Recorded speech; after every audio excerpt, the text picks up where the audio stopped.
Greetings and salutations, everyone. My name is Andrew Kirchhoff, and welcome to my YouTube channel. Today, we're talking about my Week 14 wide receiver rankings for the 2022 fantasy football season. Over the course of today's episode, we're covering all topics related to the wide receiver position. We're going to begin with matchups, talking about which defenses have been giving up the most points to opposing wide receivers between weeks 7 through 13 in order to give ourselves a little bit more perspective as to which cornerback matchups we absolutely need to go after and start our wide receiver prospects against them, and which we might want to avoid based on how successful they have been in terms of stopping opposing wide receivers. After we cover that, we'll then transition into talking about our top 36 wide receiver standings. Of course, top 18 on screen. Then we'll transition to top 19 through 36, giving you guys my opinions and the statistics to justify the reasons as to how I think it's going to stack up when it's all said and done at the end of week 14. Again, do not forget, this is a win to get in scenario for many of you, and there are 6 teams on bye. We have the Atlanta Falcons, Chicago Bears, Green Bay Packers, Indianapolis Colts, New Orleans Saints, and Washington Commanders all on bye week. We will not have the services of those wide receivers, so today's list is going to be relatively thin. Obviously, start your studs, but in many of these scenarios, we're going to have players that are in extremely advantageous matchups that we have to fire up. Even if you're skeptical about it, I think there's a lot of potential upside going into this given week. Do not forget, rankings are subject to change as the week progresses. Players are going to pop up on the injury report. Quarterbacks are going to be injured. Of course, DBs are going to go down with injury. All of that taking into effect, there are a lot of variables to potentially predict the successes and or failures of fantasy prospects, so we have to take that all into account. If you're trying to stay up to date on my latest rankings, be sure to subscribe to the channel. We're making daily fantasy football content for the entirety of the 2022 season to help you win not only your week 14 matchups, but help you win a 2022 fantasy football championship. Again, we'll have a Saturday live stream starter sits in order to help you set your lineups, and Sunday morning, we'll have all up-to-date rankings at quarterback, running back, wide receiver, and tight end on screen available to you, along with kickers and defenses in order to help you set your lineups and win this weekend's matchup. So be sure to subscribe if you haven't yet already. Thank you very much. Also, before we get into wide receiver matchups for week 14, for those of you who want to continue to play daily fantasy outside of your own fantasy leagues and your home leagues, be sure to check out PrizePicks. Going on this week, they have an incredible offer where it's Justin Herbert at 0.5 passing yards. Again, the entire point of PrizePicks is picking more or less on given player statistics. Like in fantasy football, we're trying to predict successes and or failures. And in this current circumstance, it's 0.5 passing yards up against the Miami Dolphins defense, which is an automatic. So you can go ahead, pair them up with other players. We'll talk about some potential other entries in regards to the wide receiver position going into this week as the episode progresses, as we talk about said wide receivers. But if you have not yet already, there's a link down in the description. Check out PrizePicks. Use promo code Andrew today, because when you use that promo code, when you make that first time deposit, your first time deposit is immediately doubled up to $100. You can go ahead, set yourself up to begin and start playing PrizePicks today. Thank you very much. All right, let's get into talking about week 14 wide receivers, beginning with matchups. As you can see to the right side of the screen, we have how many points defenses have been giving up to opposing wide receivers since week 7 in a half PPR scoring format. Now, as you can see, the Minnesota Vikings continue to maintain at the top of this list, followed by the San Francisco 49ers and Tennessee Titans. It's not really a surprise considering, teams like the Tennessee Titans and San Francisco 49ers, they are two of the best run-stopping defenses in the National Football League. And quite frankly, when teams cannot run on them, they have to go ahead and throw the ball. And to be honest, their secondaries have been their weakest links over the course of the season. So we absolutely want to take advantage of said matchups. Now, in the case of the Minnesota Vikings, they've been an okay team in terms of stopping the run, but their secondary has been burnt all season long. Patrick Peterson was getting torched last week by Garrett Wilson. I don't know if you guys saw that play in which Mike White overthrew Garrett Wilson, but there was a 60-yard touchdown on the board. Unfortunately, was not actualized into fantasy points. Nonetheless, when we go ahead and we look down this list, at the very bottom, we have the Houston Texans, New York Jets, Philadelphia Eagles, Indianapolis Colts. Of course, we got guys like Sauce Gardner. We have guys like Darius Slayton. Of course, Stephon Gilmore, Isaiah Rodgers. There are a lot of really good cornerbacks at the other end of the spectrum that we want to be careful of. So as we progress throughout the course of today's video, I will be referring back to these statistics in regards to one-on-one cornerback matchups for some of these wide receivers, whether they play out wide or whether they play in the slot, in order to give you guys more perspective. But hopefully, the numbers on screen and the fantasy points per game allowed from these defenses give you a little bit more perspective as to who has the most advantageous matchups going into the given week. All right, let's go ahead and let's transition into our top 36 wide receiver standings, beginning with our number 1 wide receiver for the week. It is Davante Adams. Davante Adams has been playing out of his absolute mind. In 4 out of the last 5 games, he has had a minimum of 120 receiving yards and 1 receiving touchdown. I mean, it's unbelievable what he has been able to accomplish in these last 5 games. In fact, averaging 13.4 targets per game, 8.2 receptions per game, 133 receiving yards per game, and 1.4 receiving touchdowns per game, which is a 25.78 fantasy point per game average over the course of the last 5 games in a half PPR scoring format. And plays on Thursday night against the Los Angeles Rams. And the Los Angeles Rams are coming off of a week in which they got torched in the secondary. Tyler Lockett and DK Metcalf combined for 20 targets, 17 receptions, 255 receiving yards, and 2 receiving touchdowns as a duo receiving threat, both combining for 46 total half PPR fantasy points. There is so much potential for Davante Adams to have another incredible game here. He continues to maintain at the top of the standing. Moving on, let's talk about Justin Jefferson. The last time Justin Jefferson had a matchup up against the Detroit Lions, which he of course will face this week, it didn't go so well. Week 3, he put up 3 receptions for 14 receiving yards, was completely nullified, and had 2.9 half PPR fantasy points. Hindsight 2020, that was his worst performance of his entire career. Literally, when you go back to 2020, 2021, he hasn't produced less than 2.9 fantasy points ever. So I'm expecting him to come out and have himself an incredible performance up against the Detroit Lions secondary, which we know could absolutely be taken advantage of. I mean, we just saw, Christian Kirk, 104 receiving yards against that defense. The week prior, we saw Stefon Diggs, 77 receiving yards and a touchdown on 8 catches. Of course, even in that same game, Isaiah McKenzie, 6 catches, 96 and a touchdown. The New York Giants receiving core combined for 22 catches, 292 receiving yards, and a touchdown against the secondary. There is so much potential for Justin Jefferson to, of course, have himself a blow-up performance this week. He should have himself a great game.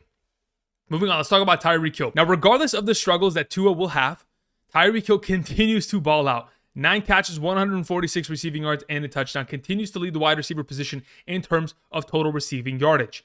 Now, he takes on a former division rival in the Los Angeles Chargers this week. The Chargers secondary has played well this season, but they've been recently completely torched by wide receivers. One being Davante Adams from this last weekend. We, of course, saw Davante Adams accumulate 177 receiving yards and 2 touchdowns.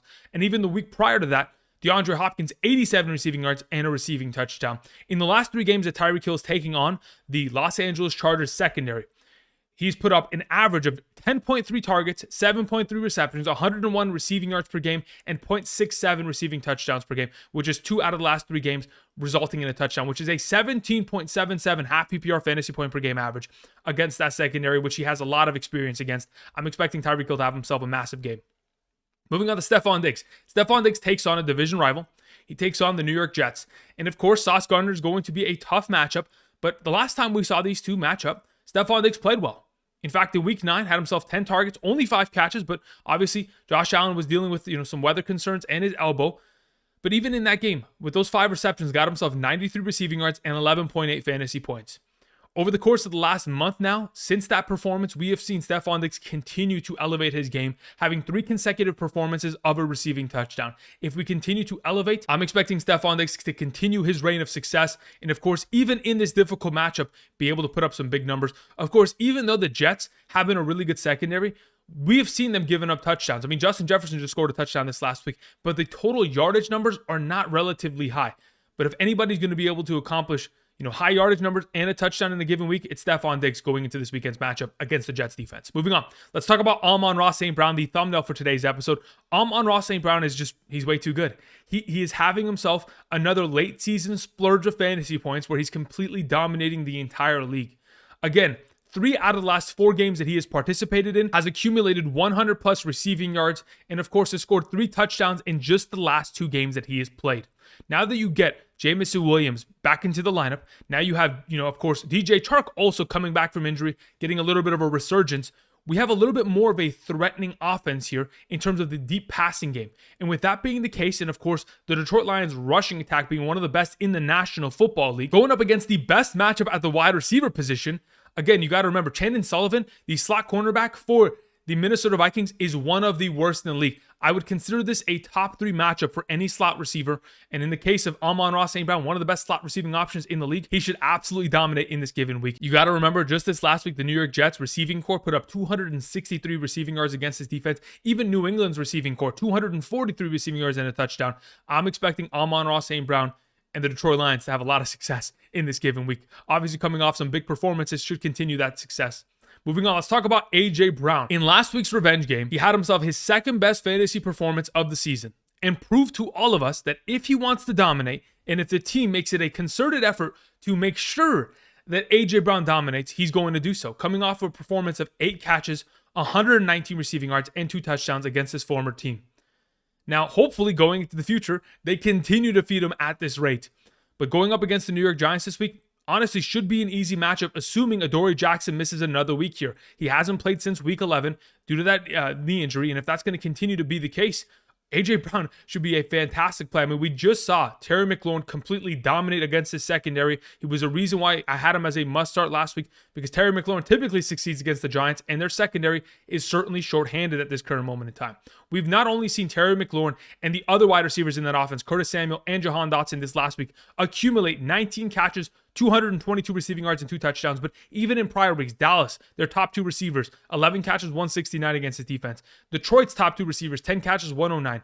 Houston's, all 4 of their primary wide receivers, 14 catches, 178 and a touchdown. Even DK and Tyler Lockett combined for 11 catches, 118 and 2 touchdowns against this secondary. These are just the last 5 performances against the New York Giants secondary. A.J. Brown, DeVonta Smith should have themselves great weeks here. Moving on to DeAndre Hopkins, coming off the bye week. Hopefully DeAndre Hopkins is ready to have himself another big performance, because since coming back from the suspension, he has been unstoppable. He's currently the number 6 overall wide receiver in terms of fantasy points per game on average in a half PPR scoring format, which is a 16.65 fantasy point per game average. Unbelievable. In 5 out of his last 6 games that he has participated in, he has put up a minimum of 87 receiving yards. He's also scored 3 touchdowns in the last 5 games and continues to be an absolute stud play every single opportunity we have to play him. Most recently, the New England Patriots secondary has struggled against stud wide receivers. Stefon Diggs, 7 catches, 92 and a touchdown. Justin Jefferson, 9 catches, 139 and a touchdown. I expect DeAndre Hopkins to have himself a big performance here in week 14. Moving on, let's talk about CeeDee Lamb. Now, the only reason I have CeeDee Lamb this low, quite frankly, is because of the fact that they play against Houston. And it's not necessary for CeeDee Lamb to succeed in terms of a fantasy point contributor in order for this team to win.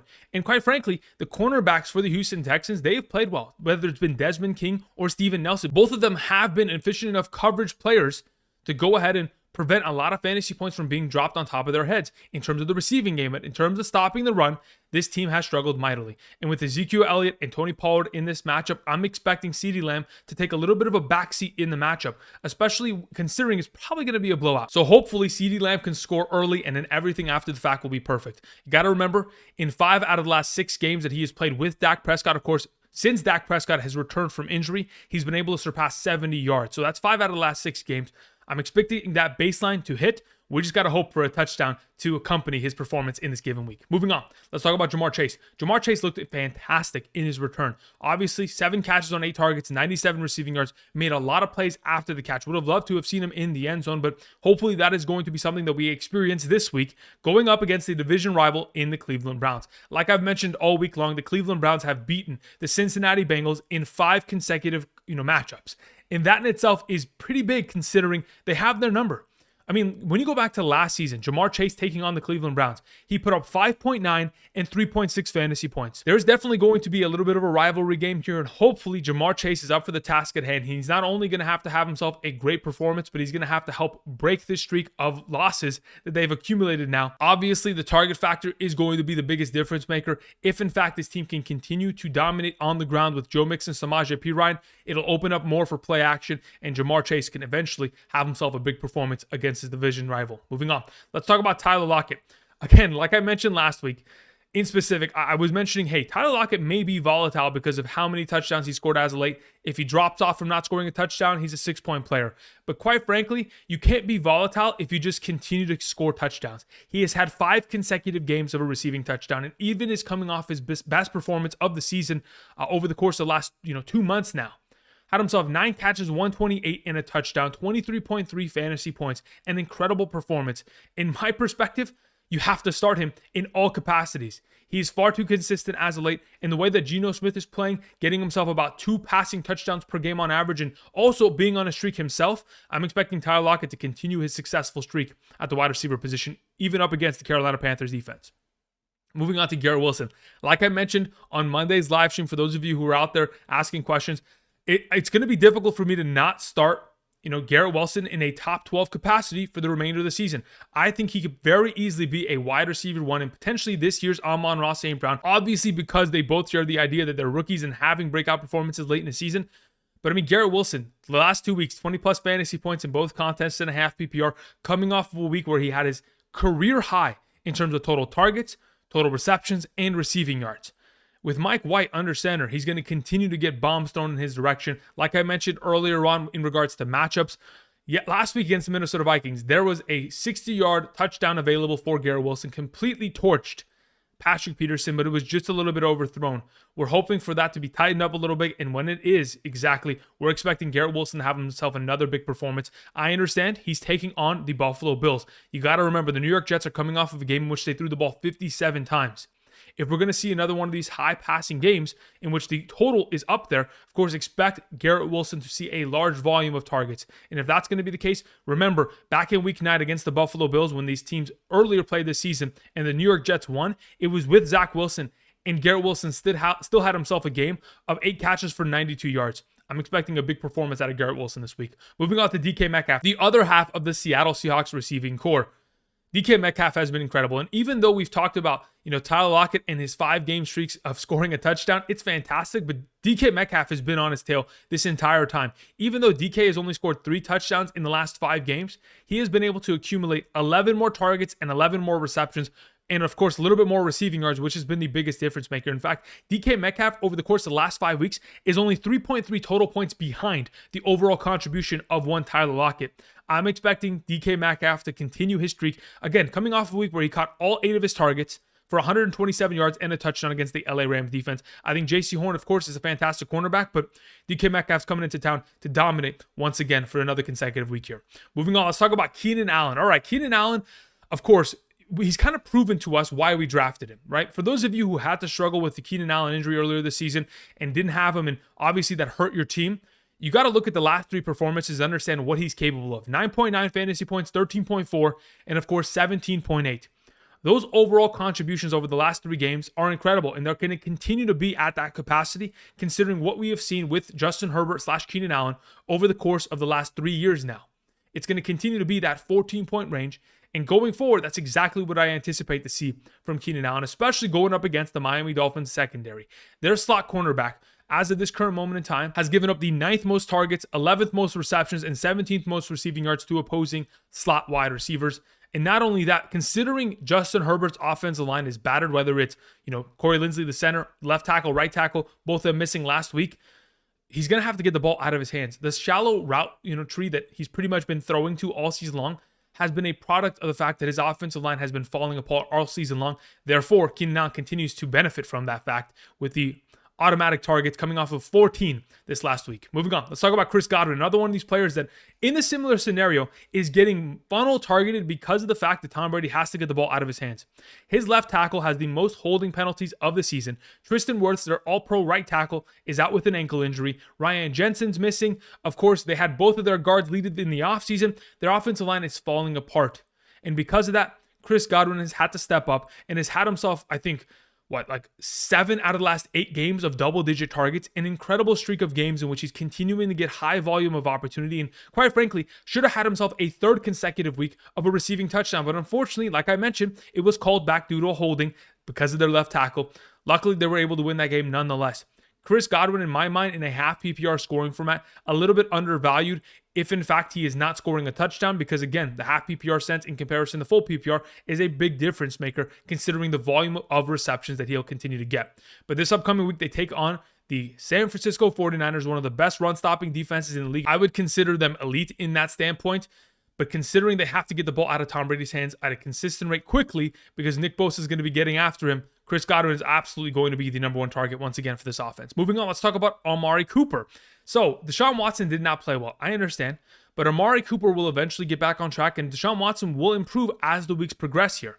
They take on the Cincinnati Bengals. The last time Amari Cooper had an opportunity of taking on his division rival in Week 8, had himself 5 catches, 131 receiving yards, and a receiving touchdown for 20.6 fantasy points. Anytime Amari Cooper has been targeted 10 or more times this season, he has been able to produce 10 or more fantasy points in every single one of those contests. I'm hoping that he'll continue to get the number 1 opportunity within this offense, and Deshaun Watson will be a little bit more accurate in this week. Only, 4 receptions on 9 of his total targets last week. A lot of them thrown into the ground. But hopefully Deshaun Watson is going to improve because most recently, this Cincinnati, secondary, they've given up their fair share of points to opposing wide receivers. MVS had 71 receiving yards. Burks had 70. Even George Pickens, 83 receiving yards and a touchdown just over the course of the last 3 matchups.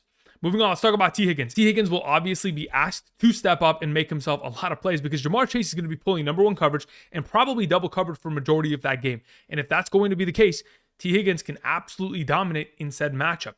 Now, prior to Ja'Marr Chase's return in week 11 and 12, T. Higgins was dominating. He was able to accumulate 22 targets in those 2 weeks and was able to get himself over 100 receiving yards in both those games. We're probably not going to see those level of opportunities once again, but if we're going to get ourselves into a situation where he's taking on number 2 cornerback coverage and at least gets a little bit more targets than last week, only had 5 targets for 3 catches, obviously one of them in the red zone, which was certainly of value considering he scored that touchdown. But if we can get him closer to 9 targets, 8 targets, we're going to be in a conversation where T. Higgins probably blows past this number 16 overall rank within the given week. Moving on to Jaylen Waddle, number 17. Now, we're not 100% certain as to whether or not Jaylen Waddle's leg injury that held him out for half of that game on Sunday is going to continue to bother him. The injury report for the Miami Dolphins has not been released. Obviously, he left the game due to that leg injury and did return, but even when he did return, he was hobbled. And if that's going to be something that continues, Jaylen Waddle will probably have a lesser potential for upside in the given week. We know what kind of upside he has. In any given week, he can go ahead and catch the ball 8 times for 140 yards and 2 touchdowns. But he could also turn it around, just like last week, and if injured, not have himself a great performance. But typically, his baseline is getting himself about 80 receiving yards per game with the potential of scoring a touchdown with Tua under center. I'm expecting Jaylen Waddle to probably be dealing with his injury, and because of that being a lesser play, but if in fact we can get a full designation of practice by Friday, we'll definitely go up in my rankings. Moving on, let's talk about Christian Kirk to close out the top 18. Christian Kirk has a privilege of taking on a terrible secondary in the Tennessee Titans. And considering how well the Tennessee Titans have played in terms of stopping the run, I expect Christian Kirk to be funnel targeted, similar to the way he was last week, had himself 104 receiving yards on 6 receptions. The entire question is, can he duplicate performances that we have recently seen? I mean, A.J. Brown, 119 receiving yards, 2 touchdowns. DeVonta Smith, 102 and a touchdown, just in last week's performance. T. Higgins, 114 and a touchdown. Christian Watson, 48 and 2 touchdowns. Wide receivers have dominated up against the secondary, and I'm expecting Trevor Lawrence to hopefully come back to earth, because he went on a streak of 3 games in which he was at a 78 to 80% passing completion percentage, then switched it up on us and went for a 54% passing completion percentage in which he was completely terrible and could not move the sticks. So at this current moment in time, I'm hoping Trevor Lawrence gets back on track, and if he does, Christian Kirk will follow. Moving on, let's talk about the second half of our wide receiver conversation. But before we do, I want to remind you guys again, as of right now, going into this weekend, week 14, PrizePicks has an offer for Justin Herbert at 0.5 passing yards. Pick more on this good number, put it together with an entry. Again, when we're talking about potential entries going into the given week, let's throw it up on screen. A lot of the players that we just talked about, Stefon Diggs, Amari Cooper, Ja'Marr Chase, T. Higgins, guys like Amon-Ra St. Brown, the thumbnail for today's episode, CeeDee Lamb, like I mentioned, he's been able to surpass 70 receiving yards in 5 out of the last 6 games with Dak Prescott. They have him at 69.5. I'm sure they've noticed that trend and, of course, are playing that on the fence to see where exactly you would like to go. Either way, you can go ahead, sign up today using promo code Andrew, and when you do so, you can absolutely go ahead and take advantage of the opportunity on hand, put together some entries, of course, first and foremost with, the passing yardage of Justin Herbert prior to Sunday. So go ahead, check this out today, whether it's passing yards, rushing yards, receptions, field goals made. I mean, even that's for Thursday night. Rushing attempts. A lot of these are for Thursday. Eventually, all the Sunday slate of games will, of course, appear. And when they do, you're going to have a full indication as to what exactly you're going with. Whether it's the NBA, the World Cup, even esports, you can go ahead and put together some entries for this weekend via PrizePicks. Check it out. There's a link down in the description. Use promo code Andrew today. Thank you very much. All right, let's begin with the second half of our conversation regarding wide receivers, beginning with Deebo Samuel. Deebo Samuel had himself all of his opportunity with Brock Purdy. He did not see a single target prior to Brock Purdy coming into the game. Had himself 10 targets, 6 catches, 58 yards. Now, the main difference maker between whether or not we're going to see Deebo Samuel succeed or not is overall opportunity. And getting himself double-digit targets is a ridiculous number, especially considering wide receiver Deebo is just as valuable, if not more valuable, than running back Deebo. So if, in fact, we can get into ourselves a streak of games here where he can catch the ball, whether it is, close to the line of scrimmage or deep, doesn't really matter. The entire point of this offense is to get the ball in your playmakers' hands. I mean, just the last 3 games that Deebo Samuel has participated in, he's accumulated 158 total receiving yards. 118 of those total yards are yards after the catch. So, quite frankly, a lot of his yardage is going to be made with his own legs, regardless of what the quarterback's able to do. As long as Purdy can put it in the basket, I'm expecting Deebo Samuel to have himself another successful week here. Moving on to DeVonta Smith. DeVonta Smith, since the absence of Dallas Goedert, has been a completely different wide receiver. In fact, in the last 4 games, 8, 9, 9, and 8. Those are his total target counts. That is an incredible number. Obviously coming off of his second best performance of the year with another 100-yard receiving game, and he scored his 4th touchdown of the season for an 18.7-point performance. An incredible week. obviously up against a terrible secondary, but now has an opportunity of going up against another bad secondary in the New York Giants. Again, we just mentioned it moments ago in regards to A.J. Brown. The Washington Commanders' primary 1-2-3 wide receivers, Terry McLaurin, Jahan Dotson, and Curtis Samuel, accumulated 19 catches for 222 yards and 2 touchdowns last week against the secondary. We have seen a boatload of wide receivers dominate, whether it's Tyler Lockett and DK Metcalf, both accumulating for over 100 and a touchdown, whether it is the Detroit Lions, 1 and 2 wide receivers accumulating for over 100 receiving yards, even the Dallas Cowboys 1 and 2, 169 receiving yards on 11 catches. I'm expecting DeVonta Smith and this offense to completely tear through the New York Giants defense. Moving on to DJ Moore, number 21. I mentioned this a couple weeks ago in regards to the rest of season strength of schedule, and the Carolina Panthers actually having a very advantageous schedule at that. In the 12 career games that he has had a starting Sam Darnold, he has averaged 12.49 fantasy points per game, averaging 9.3 targets, 5.6 receptions, 75 receiving yards, and 0.33 receiving touchdowns. Now, when you go ahead and look at the games in which DJ Moore has played with Sam Darnold and without Christian McCaffrey in the lineup, specifically from 2021 and even earlier this season prior to the bye, those numbers all elevate. Over 10 targets per game on average, over 6 receptions per game on average. The receiving yards go up. Everything will continue to rise. In my opinion, I'm expecting Sam Darnold to continue to compete under the idea that he could maybe secure a position within this roster next year, maybe even as a starter if he can close out the season strong. Therefore, DJ Moore should have himself a pretty good week here up against the Seattle Seahawks. Moving on, let's talk about Marquise Hollywood Brown. Marquise Brown as the number 2 receiving option is going to be deadly, mainly because in the 7 games that he has played this season prior to his injury, he was averaging 10 targets, 7 catches, 76 receiving yards, and 0.3 receiving touchdowns per game, which is a 13.66 fantasy point per game average in a half PPR scoring format. He returned prior to the bye week and played with DeAndre Hopkins, and quite frankly, out-targeted DeAndre Hopkins 8-6. If he's going to continue to pull number 2 cornerback coverage, and the already built synergy between him and Kyler is going to continue to expand, I'm expecting Marquise Hollywood Brown to be an automatic wide receiver 2 play, if not better, in this given week. Moving on to Mike Williams. Mike Williams got a limited practice earlier today. There was a designation that we already saw. Fantastic. Now, in comparison to last week, where he did not have a single participation in practice, it's obviously progression. But the entire question is whether or not we're going to see him active going into the week. If he is not active, I would put Josh Palmer here automatically as my number 23. But if Mike Williams is going to be ready to go, you got to remember, prior to his injury, this guy was averaging 8.4 targets per game, 5.3 receptions, 71 receiving yards per game, and 0.43 receiving touchdowns per game. That's a 12.29 fantasy point per game average. And when you add Keenan Allen into the mix, it opens up the offense even that much more to continue to move the sticks and be a full threatening Los Angeles Chargers attack against a Miami Dolphins secondary that, quite frankly, has at times given up a lot of yardage to opposing wide receivers. Moving on, let's talk about Mike Evans. Listen, it's only a matter of time. This might just be me, inhaling, just the hope that Mike Evans can figure it out. But eventually, he's going to get himself a touchdown. He's going to find himself the end zone. And hopefully, all those defensive pass interference penalties that have been called upon defenders that have been covering him, and all those fantasy points that have been lost that, end up in somebody else's scoreline, hopefully Mike Evans gets back on track and puts together a big week here. It's going to be impossible for this team to effectively run the ball against the San Francisco 49ers. Therefore, I expect Mike Evans to hopefully get a little bit more of a target share within the offense and be able to put together a little bit of a better performance in comparison to what we've seen over the course of the last month. Moving on, let's talk about Darius Slayton. Now, when we begin with the wide receiver 3 conversation, it's all about consistency of play. Can you be consistent? And that's exactly what Darius Slayton has been. Over the course of the last 8 performances, 6 of them have consisted of more than 9 fantasy points. 10.9, 13.3, 9.1, 17.0, 11.1, and most recently, just this last week, 12.0. Incredible performances. Now he goes up against the Philadelphia Eagles. Number 1 wide receiver against the Philadelphia Eagles over the course of the last couple weeks. McLaurin, 8 catches, 128. Pittman, 6 catches, 75. Watson, 4 catches, 110 and a touchdown. Treylon Burks, 1 catch, 25 and a touchdown prior to his concussion. There is potential here. And quite frankly, there's been enough consistency from Darius Slayton to lean in his direction in regards to being a higher end wide receiver 3. Moving on, let's talk about Jerry Jeudy. With Courtland Sutton having the apparent hamstring injury and leaving the game, and Jerry Jeudy coming back in just his first week, 65 receiving yards on 4 targets and 4 receptions.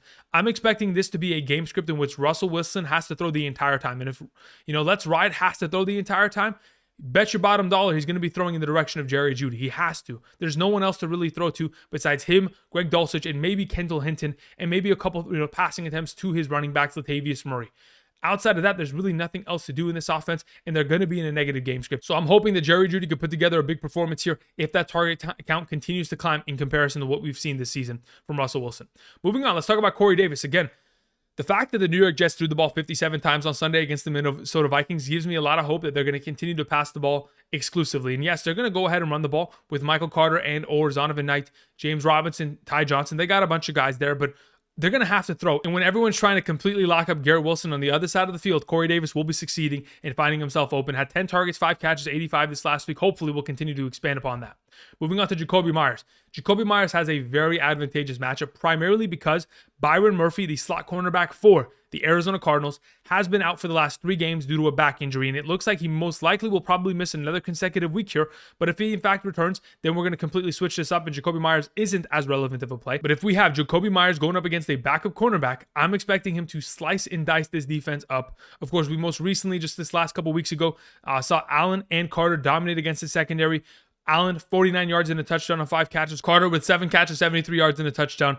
Both of them, of course, primary slot receiving options, dominate against that secondary. Jakobi Meyers should be able to follow suit if Byron Murphy's out. Moving on to Brandon Aiyuk. Brandon Aiyuk, again, is going to be in a tricky situation. I think he's going to be the number 3 option within this offense, behind Christian McCaffrey, number 1.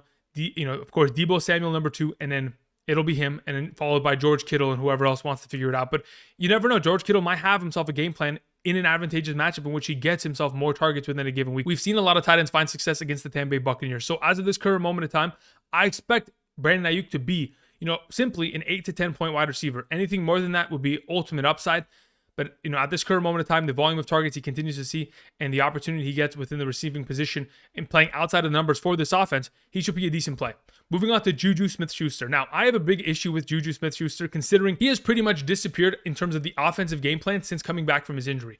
Prior to his injury, the guy was getting himself 9, 12, 8 targets in a singular game.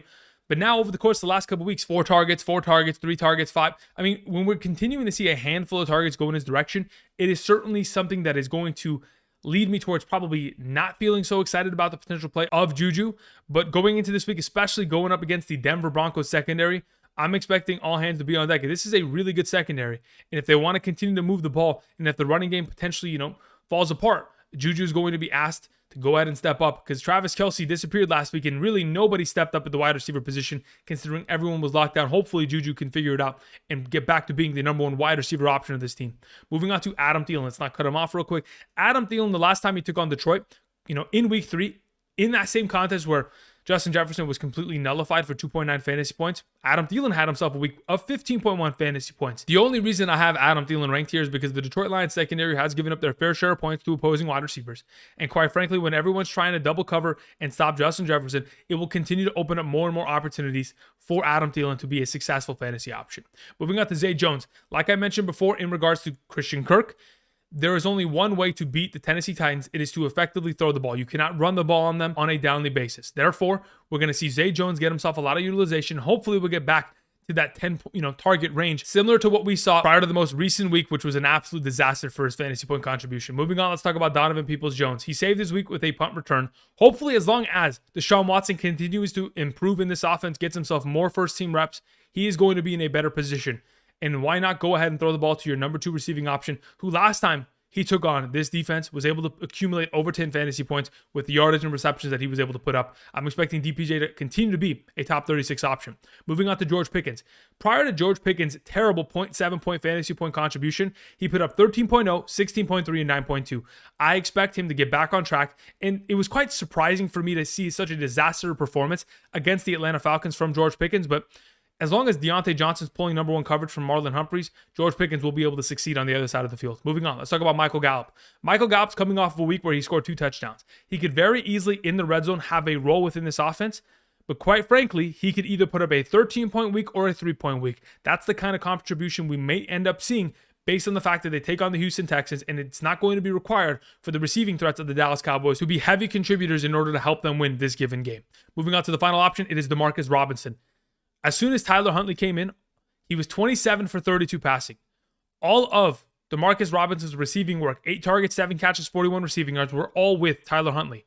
If he's going to continue to funnel target him as his number 1 receiving option, potentially going up against the Pittsburgh Steelers secondary, which has been their weakest link as a defense, I'm expecting Demarcus Robinson to potentially have himself another decent performance here as a wide receiver 3 option. That's going to cover it for me today. Thank you everybody for watching. Again, do not forget to subscribe to the channel. We're making daily fantasy football content for the entirety of the season, whether it's tomorrow, Friday, Saturday live stream, Sunday morning live stream, all of that coming your way. So be sure to subscribe, click the bell notification button to stay up to date on my latest live streams. Tomorrow we'll be live streaming after the Thursday night football game, so do not forget that as well. If you guys have any questions, outside of that, that covers it. Again, do not forget, subscribe, click the like button, comment down below.